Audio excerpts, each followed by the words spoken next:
Hello and welcome back, everyone, to Starcraft 1 Brood War. In this episode, we'll be continuing on with the alliance of the Protoss and Zerg mission that I totally forget the name of because we took a week off like we tend to usually do. But yes, what we are doing is we are still building up our forces of dragoons in order to go cliff jumping, and you'll notice that we are being attacked by the orange forces down there. See, they are on their way to attack us. They are evil and orange colored.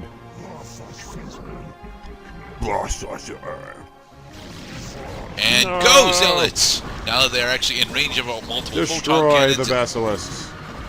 Hydralisks. We're losing men. Yep. We lost a zealot, a dragoon, and a photon cannon. That's fine.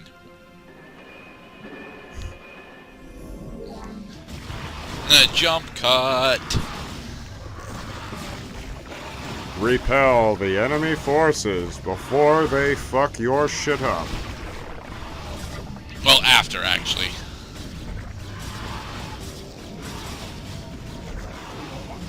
Spread the dark creep on his ass. So yeah, you do need to build enough base defenses to make sure that that both bases are still being fully productive. But you'll notice that I have buku mondo buttloads of resources now. So yeah, I don't really need to do much more base defense. I just need to start doing the cliff jumping. Build. Fill up those queues. All 112 Protoss units in our infantry. We will set a new rock climbing record. Probably not, honestly. There we go. We've got a level 3 attack, level 2 armor, and at least level 1 plasma shield. So what we're trying to do now is figure out where is the actual safe spot to go to start the next section of cliff jumping. It should be right here, but you know, pathing still sucks.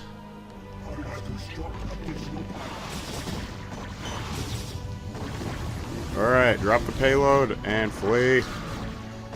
Flee. There. Damn it, we lost the shuttle.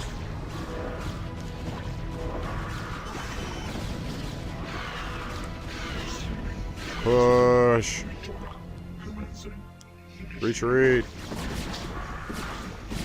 No, god damn it, I said retreat. Get the fuck back over here. Well, that guy is just going AWOL. Yeah.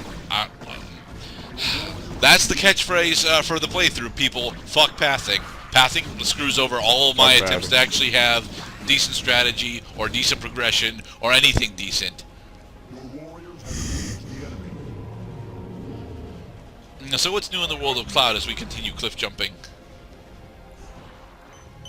A lot more of the same. Yes, much more of the same. I'm trying to unravel the symbolism behind what is basically the very opening of the Odyssey of Homer. Okay. Wondering why Athene has to disguise herself as a man, even though she is a goddess, in order to send the assistance that Odysseus needs so that he does not die, you know, marooned at sea, basically. That's actually because of the limited amount of sexism in place during the time. Men always have better things to discuss and bring to the table than women do, regardless of their actual political status. I see. So she chose the disguise of a man because she knew that just by being a man she could get the information she needed. Or that her help would not be refused. Yes, that too. Skipper. The first mate. The tiny ship was tossed. If Odysseus doesn't get help, the whole fleet would be lost. Yes, we have successfully finished our cliff jumping. It took like 36 dragoons, because this place fucking sucks. Honestly, honestly, the place doesn't suck that much, but it does suck quite a bit. I don't know, man. The more we struggle against this whole pathing thing, less attractive this game seems overall. No. I dislike StarCraft 1, but I dislike StarCraft 1 for other reasons. I dislike StarCraft 1 specifically because of its limited unit pool, and the fact that every civ has exactly one desperate win con that they want to do, or at least it really feels like that. But to be perfectly honest, the game as a whole is still really good and really fun to play, especially with friends. Especially if you have friends that are, you know, either at your skill level or just slightly below. That could actually be a really good time and good to spend your time with. Tally Crystal. We're going back to Cali. Going back to get the crystal. And unload the drone. Cool. Use the drone to pick up the crystal. And there we go. The Callus is ours. Let us depart this wretched Yay. world and return to Shakuras. Provided there is still a Shakuras to return to. Oh, Artanis. It's not like we've been gone for several months. Yay! We've been gone for several months. We've done it. But we have. But the next mission is the Insurgent. The Executor Citadel at New Antioch. Hey, Rashagal. Your success has brought us the promise of hope against the Zerg. However, we face a new threat within our own ranks.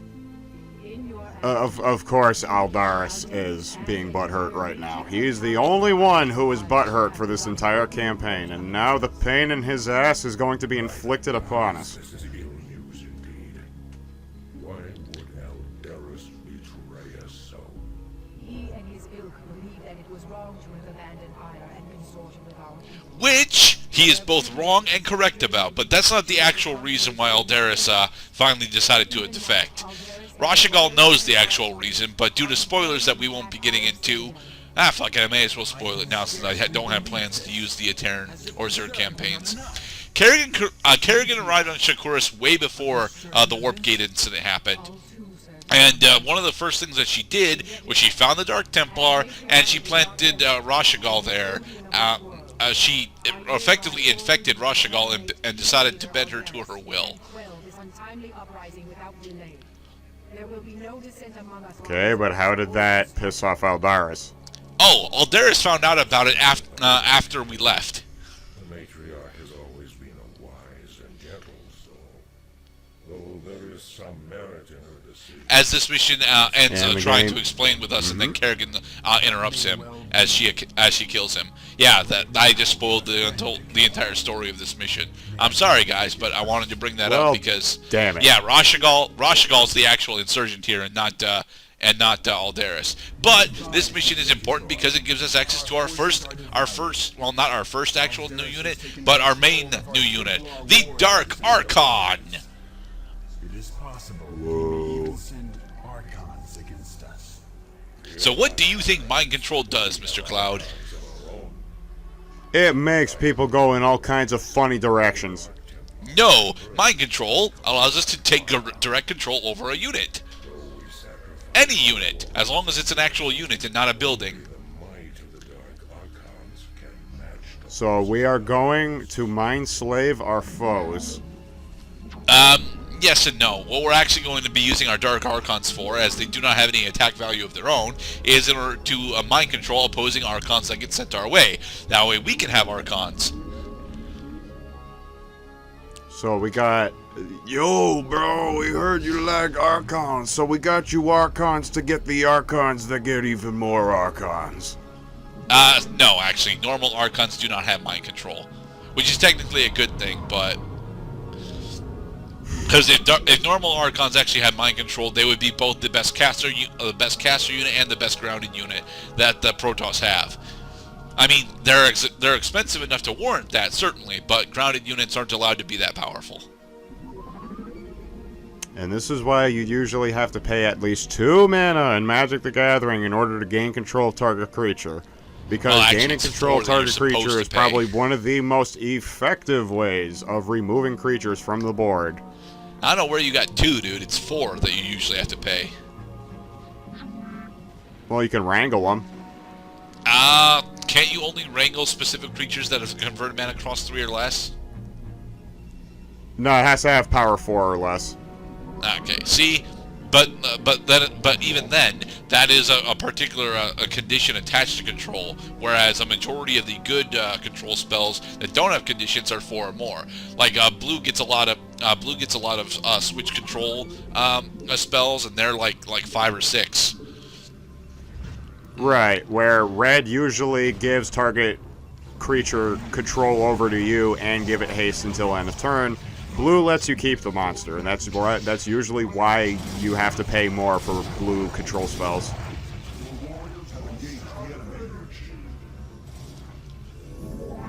Archons!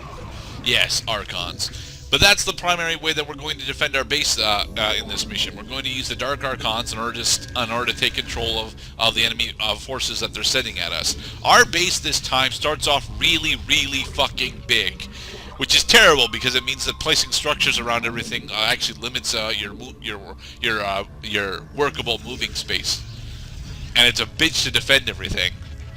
I actually prefer much smaller. Right, so don't... I prefer much smaller areas in my campaign missions because then I don't have to worry so much about trying to figure out where everything is. Where you put your own stuff. Hey, it's in Yep. my hand. I was looking for that. Alright, start on level 1 armor, right? No, we don't have enough resources for level 1 armor, because armor... Actually, we do have enough, So you would agree... So you would agree that a tighter... that you want to cluster your shit as close together as possible so it's easier to defend? Yes and no. You want to cluster your shit so that's easily defensible, but you don't want to cluster it so that you are unable to move in, out, or around it. I'll take this particular Right, so that would be the cluster one constraint. This particular cluster of buildings is actually fine for a majority of our units, but it also becomes a bit of an issue of trying to build around it, because you're gonna want additional pylons in order to power photon cannons for defenses, all that kind of good stuff. Gonna need more Vespane too. Damn it. Yes. There is a resource base that we will not be showing off in this part that is just to the north of us, and that is where our primary strike force is actually going to start. We're not actually going to use Dragoons this time, Cloud. I mean, I want to. I would love to have run a full run of just Dragoons, but we kind of should have Air Forces, and there's a particular unit that I've been neglecting, despite the fact that, well, I absolutely hate this unit, but we're gonna be using it as our primary attack force, because I'm not actually showing it off all that much throughout our normal playthrough. You have 3 targets. The real Aldaris is not... Which one is the right one? The real Aldaris is the last one that you kill. It's not actually always going to be in the top right corner. Right, so the game will put the same 3 units in all 3 bases, but only the last one you find will actually end the mission. Right. I mean, you don't really He have was to an find imposter! them. You don't really have to find them. They're like right there on the map and such, but you have to go Oh through yeah, all 3 I mean of them. they're like big little flashlights in our Legend of Zelda Dark Dungeon. Oh, they rushed us with zealots. Oh boy. Dragoons. Damn mouse. This looks pretty shitty. What the only shitty part about it is that sorry. they brought an observer.